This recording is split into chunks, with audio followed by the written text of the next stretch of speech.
This is Sybert signing into Kane's Wrath on the map Arizona Sunshine. This is a 2v2, and I think it's from a tournament, but I was just sent this replay on the random, so I don't know, maybe it's not from a tournament, but it might be. On the left side, as the yellow Reaper 17, it's Dimitri. Is the orange, this is Senna. Playing that GDI up in the north, also playing GDI, but green, it's Aggressive Panda. And as the blue marked of Kane, this is Alibaster.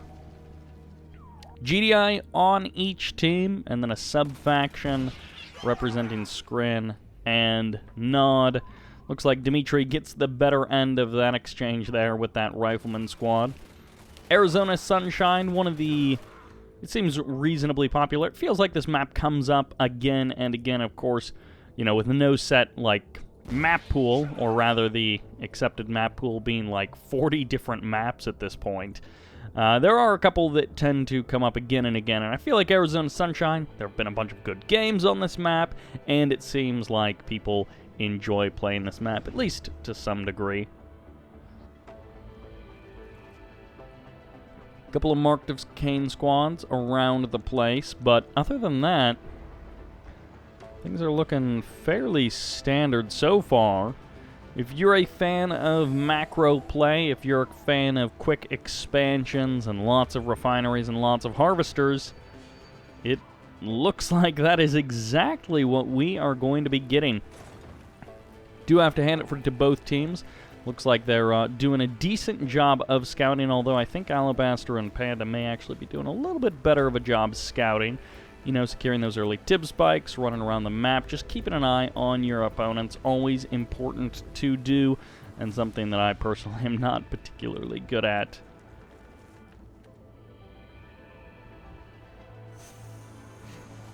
MCV heading a little bit further south for Alibaster, and I assume similar kind of situation up here for Dimitri and Senna.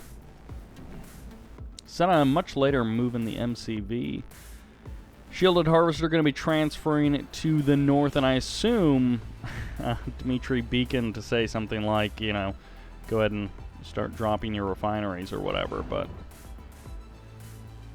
Yeah, so natural expansions coming up for both teams. A couple of bikes going to be out on the move.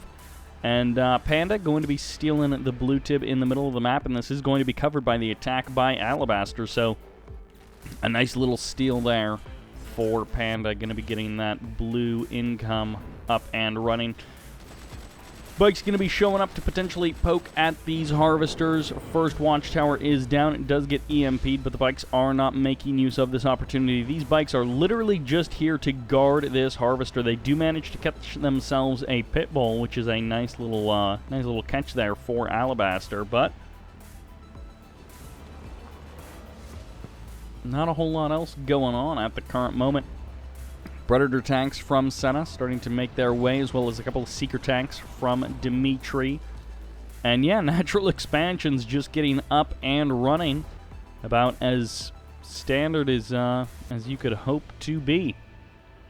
Double War Factory now online for Alibaster. Going to be double pumping some Scorps or some bike buggy, something like that.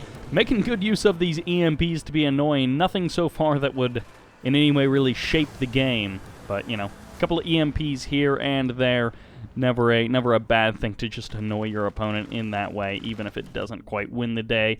6 bikes swinging along to the north side of the map. Going to be punching in to hit Dimitri here. Going to be able to do some nice splash damage on 2 of the harvesters at once there. One harvester definitely going down here in the south. Seeker tank's going to be moving in. They've got the shield upgrade, and they're going to be going toe-to-toe with a couple of Scorpions and maybe even some reinforcements coming in from Panda. There's the phase on the harvesters to save them in the north field at the natural expansion, but here at the main base, more harvesters going to be under harass, going to be under attack, as a beautiful block with that buzzer hive. But of course, the bikes just swing around to the north side of that war factory, and now they're going to get out of dodge as the reinforcements come in. They do scout. The tier 3 is down, already up and running for Dimitri, so he's going to be having tripods or potentially even on his way to a hexapod at some point in the near future. One more Harvester going to be going down, and a good catch there by Alibaster. He's going to be trading out pretty much all of his bikes at this point for that attack, but on the front lines, Panda going to be moving in. AP ammo has not been purchased just yet, so those APCs are not quite as effective as they would be. Should be on the way, I imagine. And going to be joining up with some Scorpion tanks. A little bit of a sloppy move in here from this attack, although maybe he was just trying to absorb some of the damage that was headed for Panda. Shard launchers now going to be available on these seeker tanks, and this is a pretty powerful force, but I don't know that they can actually push too much further than this natural expansion. They may be able to clean up a couple of Harvesters, but without some serious armor to reinforce this, I think they're going to be losing out over time to the forces of Dimitri and Senna. Buzzer Hive going to be going down on the front line. The missiles make pretty short work of that, and the Scorpion tank numbers have been seriously thinned out as more reinforcements going to be coming in for Senna. Panda breaks off the attack as well, going to be calling the retreat and heading back home in the south. A big group of bikes does get spotted there by Dimitri as he places down the beacon. All of the Harvesters now going to be transferring over to the natural expansion, and it looks like a couple of watchtowers and some seeker tanks going to be trying to respond to this. Couple of Predator tanks as well going to be pushing this away, and all of these bikes getting caught. This attack going nowhere near as well as the first one, although in the end I guess he ended up trading like 6 bikes for 3 Harvesters, which turns out did not help his main attack at all. And in this case, he's going to be trading 5 or 6 bikes for even fewer Harvesters. Literally, I think no permanent damage on those Harvesters, as I assume they'll just get, well, actually these ones may not get healed up, but they've got those force fields, so, you know, force field's pretty good. Panda going to be getting some of this blue tib in the south, and it looks like Dimitri going to be doing the same thing here in the north. Big group of seeker tanks also going to be standing guard up in the north. Mixed Predator tank missile defender army here for aggressive Panda. That's going to be a solid army in terms of damage output, but it may have some trouble dealing with a buzzer swarm or a buzzer hive getting called in there. A couple of riflemen mixed in as well, and aggressive Panda going to be able to eat up one. Well, he gets the power plant as well, but one refinery goes down there, and of course the Predator tanks don't care too much for the buzzers, but the refinery gets eliminated. Even this Reaper tripod could potentially be taken down by this many Predator tanks, but reinforcements would make that a little bit more of a fair exchange for Dimitri. Senna now going to be moving in here on the natural expansion of Panda, and this is going to be a pretty important field moving forward in this game. If they start using up these fields that they've already started harvesting, then this third field is going to be all that they really have left to harvest. Senna going to be pushing in at the same time in the south. It looks like Dimitri is trying to make some kind of headway on the forces of Alibaster.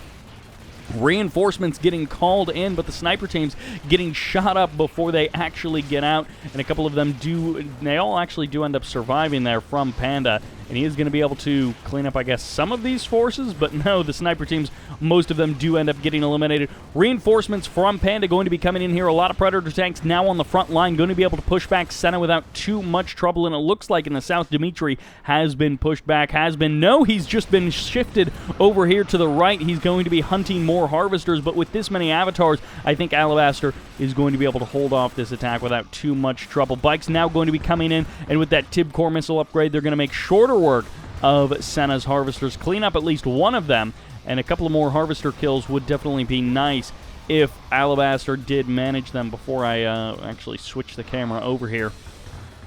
Stealth tanks also going to be coming in here. It looks like 2 stealth tanks at least, cleaning up potentially 1 or 2 Harvesters over here at that field. And the Harvester harassment technically still continuing here for Dimitri as he's finding himself another target trying to hunt down Alibaster's Harvesters. Alibaster still having to move his Harvesters further back and further back. Avatar is going to be making up this front line in combination with watchtowers and shredder turrets. This army may not actually be able to push too much further, but it is a bit of a base push here for Senna. A couple of watchtowers mixed in here, and Juggernauts, Mammoth tanks, and Railgun Predators are going to make this a hard attack to keep pushing.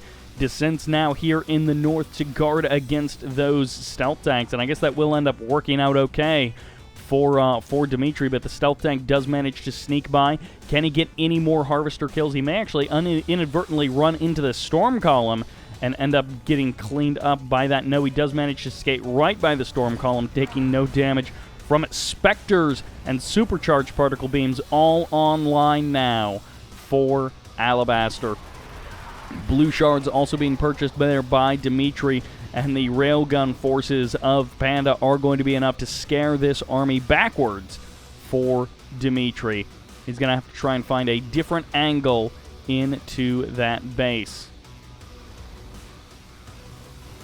Finally, it looks like everything has calmed down. Fortunately for Panda and Alibaster, they have maintained control of this field, which is, the easy access field, as the stealth tank's still doing a bit of damage. He's been skating around every inch of this map just about, trying to find openings and angles, and he has indeed found some.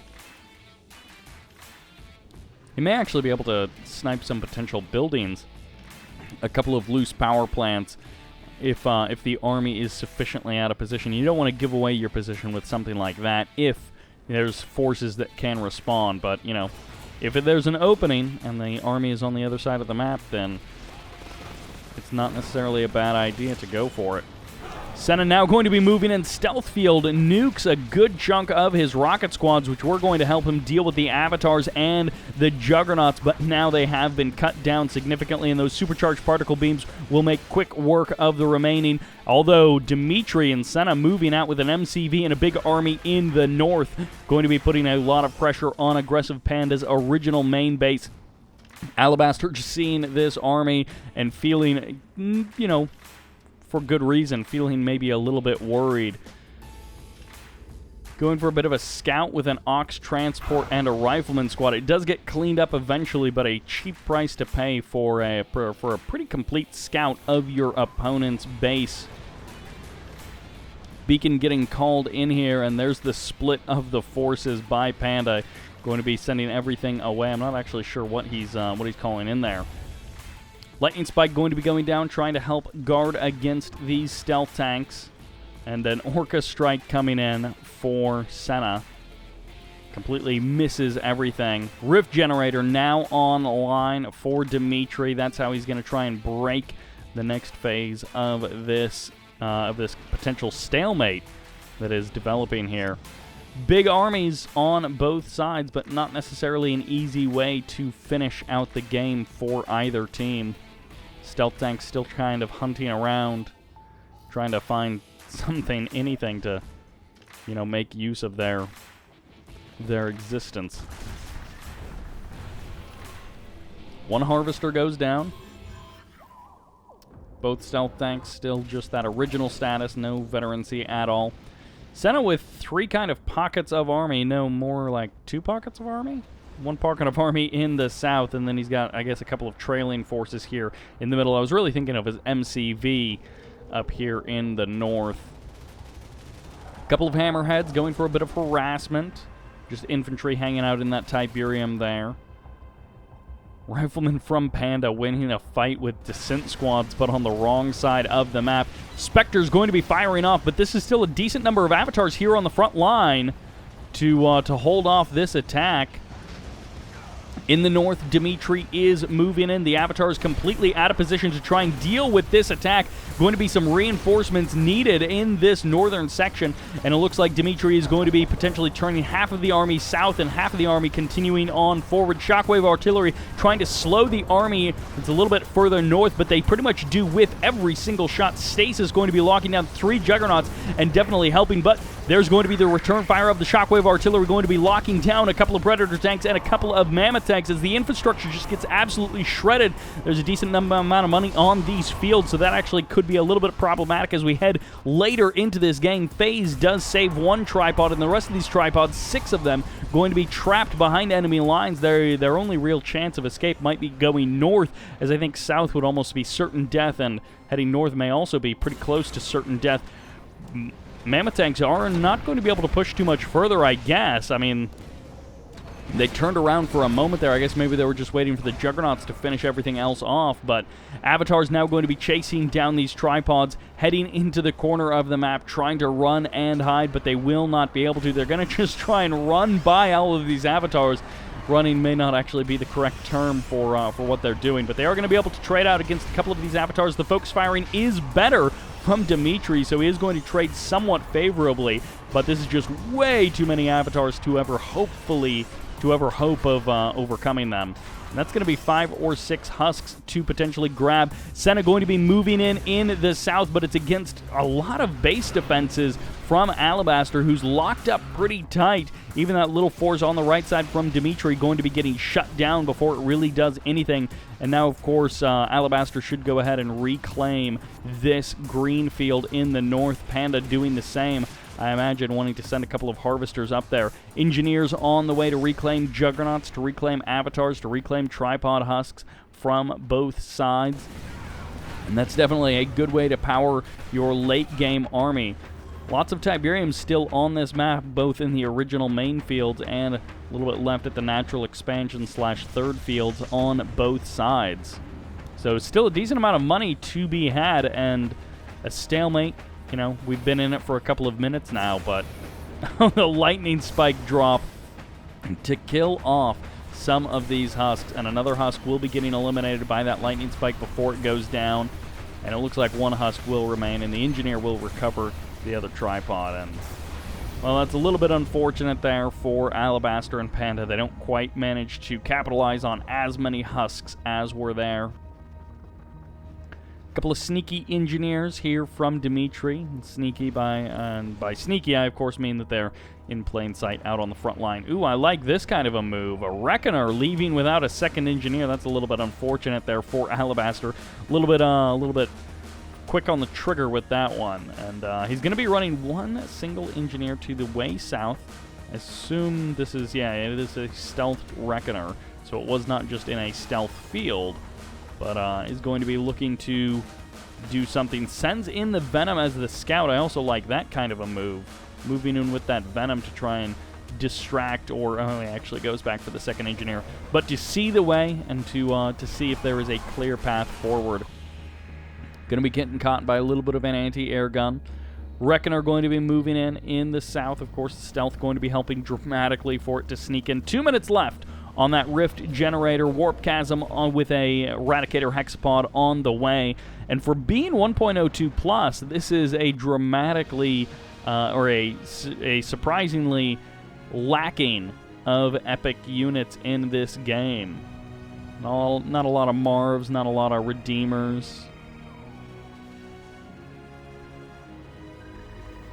Alibaster moving in. He's going to be going for the Tier 3. Could also go for the command post to really reset. The engineer gets sniped by a Juggernaut just walking through here. And the Juggernaut is going to, he is going to get the cancel on this Eradicator Hexapod as well. Goodbye, Eradicator Hexapod. And the Tier 3 has been nabbed. A great move there by Alibaster. And now, of course, he can, he's going to drop a stealth field to try and hide this stuff. And that is going to stop the Tier 3 from being instantly reclaimed by Dimitri or even by Senna. But would be kind of funny if Senna ended up stealing that. He does indeed hide a barracks to try and get out more engineers. That's such a great move there by Alibaster. I love that. The power plant, the barracks, and the disruption tower. Just a wonderful idea that ended up not quite working out. More sniper teams here for Panda. Not going to be using those for the bombardment, it looks like, trying to sneak them around the edges. And another MCV goes down. Senna losing quite a few of his extra MCVs. I don't think we should pour one out for him just yet, as I think he still has 1 or 2 more MCVs around the map. Oh my gosh, he may not actually have any more MCVs on the map. Shockwave Artillery going to be firing out for both sides. Catches a Warp Sphere. Of course, the Force Field's going to be doing a good job of helping them survive that. 10 seconds left. This army is about to evaporate to the Rift Generator, and of course with no phase on the side of our team on the right side, they stand almost no chance of surviving the Rift Generator, and it's just up to Dimitri to find the best spot to use it, the most powerful spot to use it. He's going to nuke all of the avatars in the north, cleans up pretty much that entire avatar army. Even a couple of the husks may end up going down there. as the army in the south just gets shredded. Juggernauts are powerful, but they are no match for close quarters combat against this many tripods. Juggernauts now on the side of Senna. You're even going to be calling in some zone troopers who haven't quite been affected by that rage gen, as more Venom's going to be showing up to the front lines here to try and waste away the infantry and stop any capturing of those husks. Alibaster trying to protect and do what damage he can, but of course against the tripods, he has almost no chance of stopping them with those Venoms. Going to be trying to snipe down a couple of more husks before getting eliminated by the plasma missile battery. And the Avatar's on top of this Redeemer. They don't quite get on top of it fast enough, so it does manage to get away. No, it won't actually get away, although it doesn't get EMP'd. It just gets killed. That rear armor absolutely devastating, as even an EMP locking down 3 of the tripods, not enough to save the Redeemer. Panda and Alibaster with no ground army to speak of, with an army marching down their throats, I think are going to be hard-pressed to do anything about this. Senna has been defeated. Did he have no production facilities? I think he had no production facilities and no MCV, so actually Senna got completely knocked out of this by that second MCV kill. I didn't realize that he was that bad. He was in that bad of a spot. But no War Factory and no MCV, which means it's lights out for him. So he hands over the reins to Dimitri, and it is going to be up to Dimitri to continue on pressing forward. But of course, it's not necessarily that big of a deal when you've got the ground army and your opponents don't have hardly anything. Going to be killing TIB troopers with tripods. It is surprisingly difficult to do. And instead, he's just going to move a little bit further south, a little bit closer in to his opponent's infrastructure, and he should be able to clean this up. There is literally nothing here to stop him. Even the base defenses are just sad. One single watchtower. Vertigo bombers over time could actually waste this army pretty well, but I think you don't have enough time. Although a combination of Vertigo bombers and engineers could actually turn things around. Again, I don't know that they actually have enough time, but that is the play that they are going to try and go for. The splash damage on the Vertigo bombers is so good. Gets another Avatar there. But, well, Zone Raiders could also help out in this army. A couple of more obelisks would be nice, but this is just so many tripods. And then keep in mind, of course, you've got an Eradicator, Hexapod, and Juggernauts as well to follow all of this up to make sure that anything that Panda and Alibaster throw at them can pretty much be outmatched by this army. What would be nice is, you know, some kind of mind control, which of course are all options that Panda and Alibaster don't have. But mind control, or another Eradicator Hexapod, something like that. A Commando going to be going for the kill on some of these tripods, and with apparently, ooh, the Commando actually gets killed by shockwave artillery. Not something you see every day as these zone troopers try and close the distance. A fully heroic zone trooper squad. I'm not sure why Dimitri hasn't called in the Buzzer Squad support power to do some damage and clean up some of these forces. Maybe he did, but it's just not really worked out for him. His anti-infantry severely lacking, and his anti-air also a bit of a weakness. But again, I think he should just be able to power on through and punch down this army, playing very conservatively. And these zone troopers doing some pretty serious damage, losing a good number of tripods. 4 on the front line right here, another 4 over there, and 2 there. This is actually a lot of husks. If these engineers could in any way safely capture those husks, that could potentially turn this around. Now, again, let's not kid ourselves with the numbers here that Dimitri is looking at. But that would be sort of like step 1. Ooh, these 3 avatars just getting totally overwhelmed and destroyed. This Eradicator Hexapod continuing to move on forward, and the zone troopers now going to be getting targeted down by these seeker tanks. And of course, that shard upgrade going to be helping out tremendously in cleaning up these zone troopers. And fully heroic zone troopers are good, but they are not that good. They can clear out all of those seeker tanks. Not necessarily all of these seeker tanks and all of these gunwalkers, but that little squad up there did all get eliminated. Panda and Alibaster trying to mount some kind of crazy last-ditch defense. Panda going to be bringing in more drop pods. The engineers not feeling safe enough to jump into these tripods. and I feel like you got to try and reclaim some of these tripods because the army of Dimitri is kind of unbeatable if you don't get some kind of heavy armor on your side. Panda going to be losing that, and Panda has been defeated. Alibaster, it is all up to him. He is going to have to try and make something happen. The engineers still not moving out, and I mean, even if they did, they would only be able to probably reclaim maybe 1 or 2 of those husks, and that would not be enough at this point to do anything about this army. I'm not sure what Alibaster could possibly even do. He's sticking in the game just a little bit longer, possibly just typing it out. Oh, he's got a Redeemer, and by that I mean a Reckoner with an Engineer. He did manage to get a Warp Sphere, and he did manage to grab that. I don't know that he'll be able to get too much else on here. And he actually does call in some Zone Troopers before being defeated, so he was going to make some kind of last-ditch effort to kill some buildings, but Dimitri had a lot of stuff and an action-packed 2v2 with a Rift Generator. A lot of Tier 3 comes to a close, and in those last couple of minutes, Dimitri just exploding out with the economy. Everyone else just about flatlining, and Senna taking a hit quite a bit earlier there as not able to stay in the game as long as some of the others. But that will do it for this game. Hopefully you guys enjoyed it. Thank you all very much for watching, and this is Sybert signing out.